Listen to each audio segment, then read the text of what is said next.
Welcome to all once again. We are here in the chapter, SS 4th chapter, 6th standard. It is production process.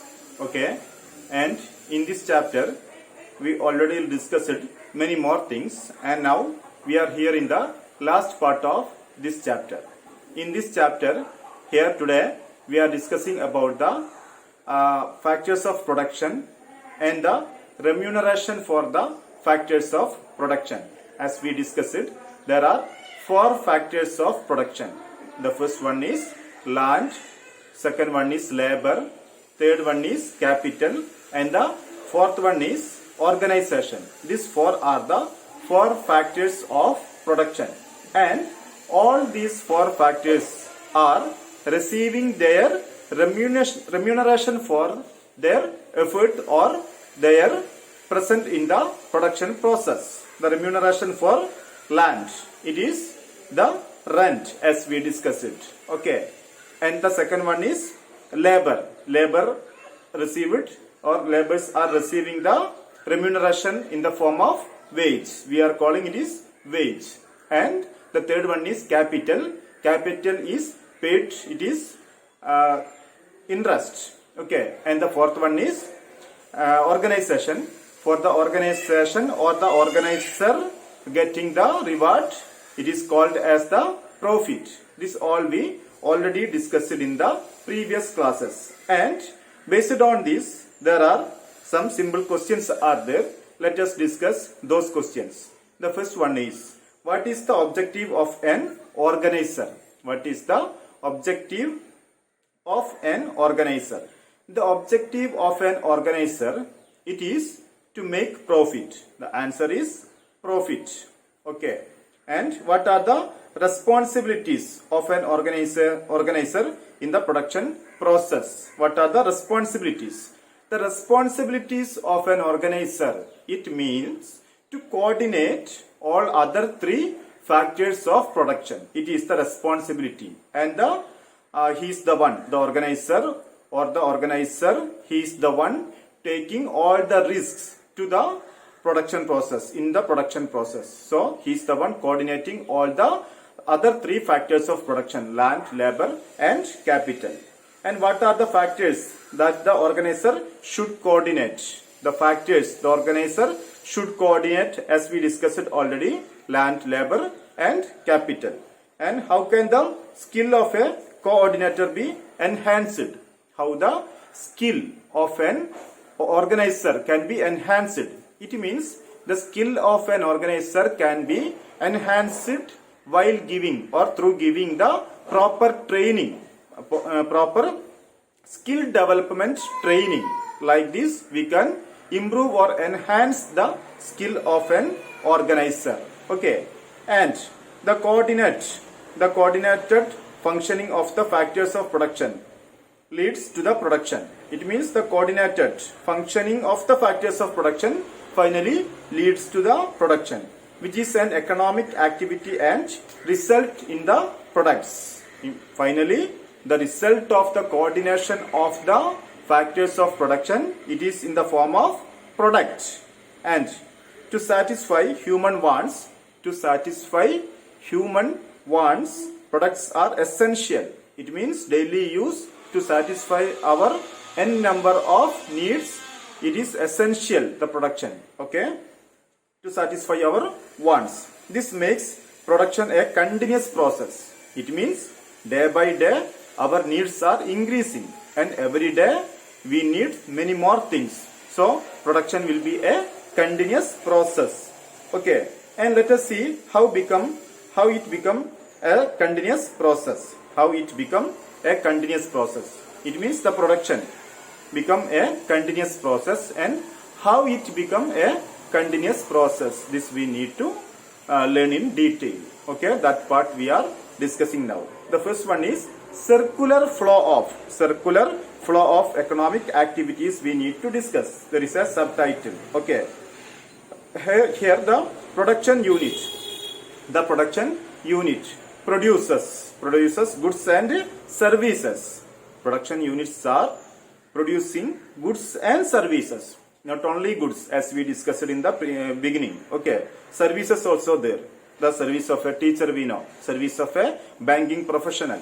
Service of a doctor. All are examples for the services. Okay.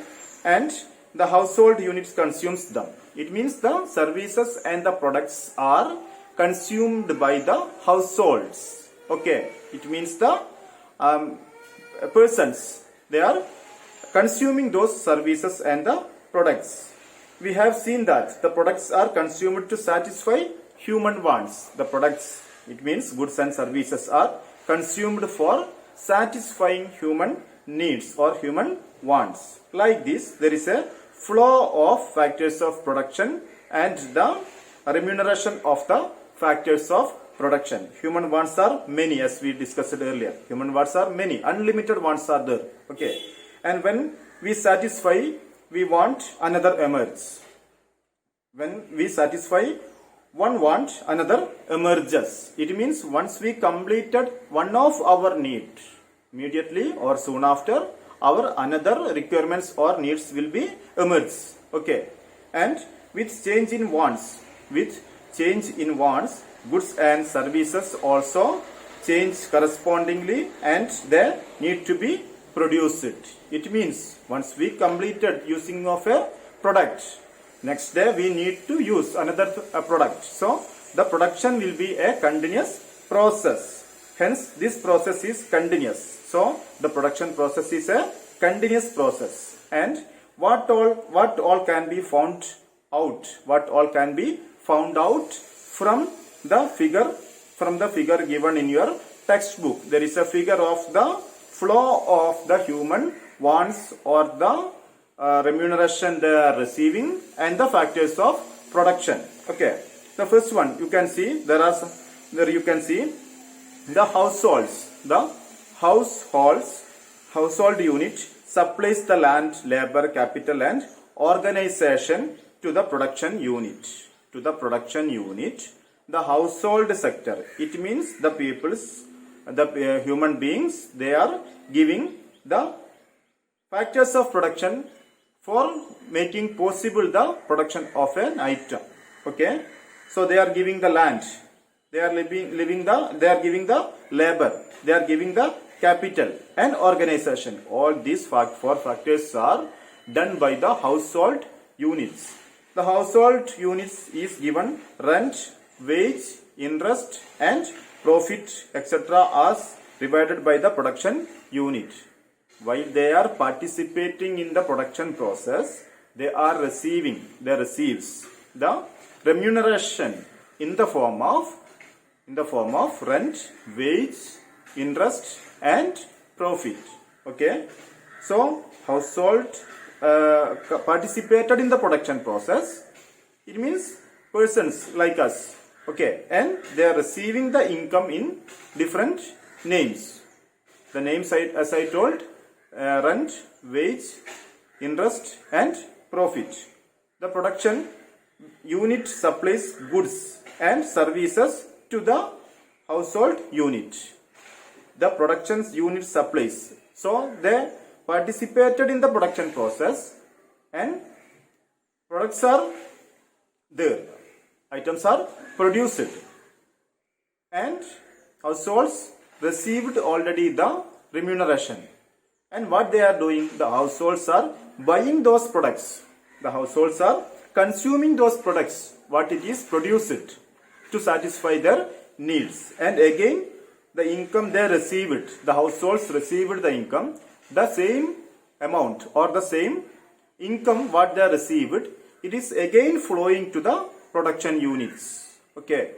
And in exchange for the goods and services received, the household unit pays price to the production unit. While they are buying the products, they are paying the amount to the production unit. Like this, there is a flow of the income or the remuneration between the household units and the production units. First one, household units are supplying the factors of production, and these factors of production receives their income. Okay.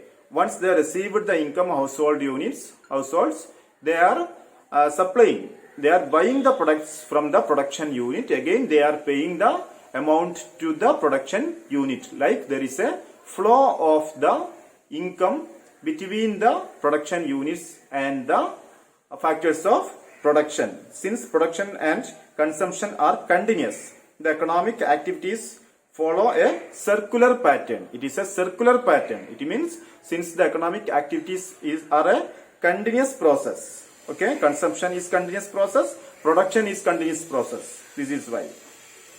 Till here, the fourth chapter, and there are its summary. We are having an overview about the summary of the fourth chapter here.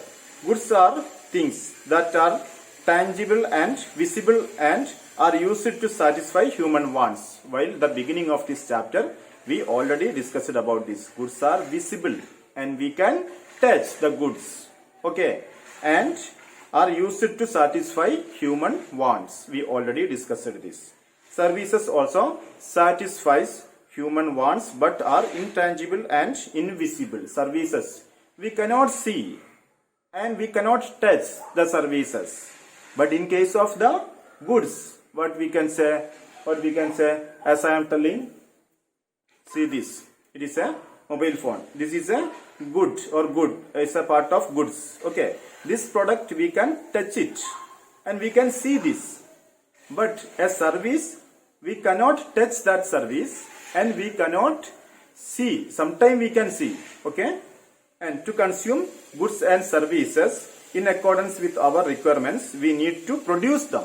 If we need to use this mobile phone, we need to produce this like this. Okay, whatever the goods and services we require, we need to produce the service or the goods. Land, labor, capital and organization are the factors of production. Land, labor, capital, organization and organization are the factors of production. It is most important. 4 factors of production. Many times I told. Okay, land, labor, capital and organization. And the remuneration for the factors of production. Rent, wage means salary, interest and profit are the rewards for the factors of production. Land, labor, capital and organization respectively. Till here this chapter. Okay, and factors of production and the remuneration for the factors of production, which all we already discussed. The continuous process of production and consumption results in the circular flow of economic activities. It means the production and the consumption are a continuous process. Once we consumed one product, again we need, so again we are producing the same. And the significant learning outcome of this chapter: categorize the features of goods and services which are used to satisfy human wants. You can draw a table and there you can write it that the features of goods and services which are used to satisfy human wants. Many more items are there, services are there. Those you can put it in a table and you can write its requirements or its needs and how it is satisfying human wants. Okay, presence through different means the factors of the factors presence through the different means the features of the factors of production: land, labor, capital and organization. As we discussed in the beginning, each of the factors of production has its own features. So those factors of production's features you can draw in a, or you can write in a table. Okay, and recognizes and describes the rewards for the factors of production. We know that the rewards of the factors of production, and explain the circular flow of economic activities. As we discussed today, the economic activities in a circular flow. It means it is a continuous process. It means once we given our factors of production to the production unit, we are receiving the income, and using this income we are purchasing or buying the products from the production unit, and our needs or our wants are unlimited, and day by day we need to use many more things to satisfy our wants. Hence, it is a production and consumption. It is a continuous process. There will be no end for human needs and the production. Like this chapter. So, hope that all of this area you understood and enjoy it. Thanks to all.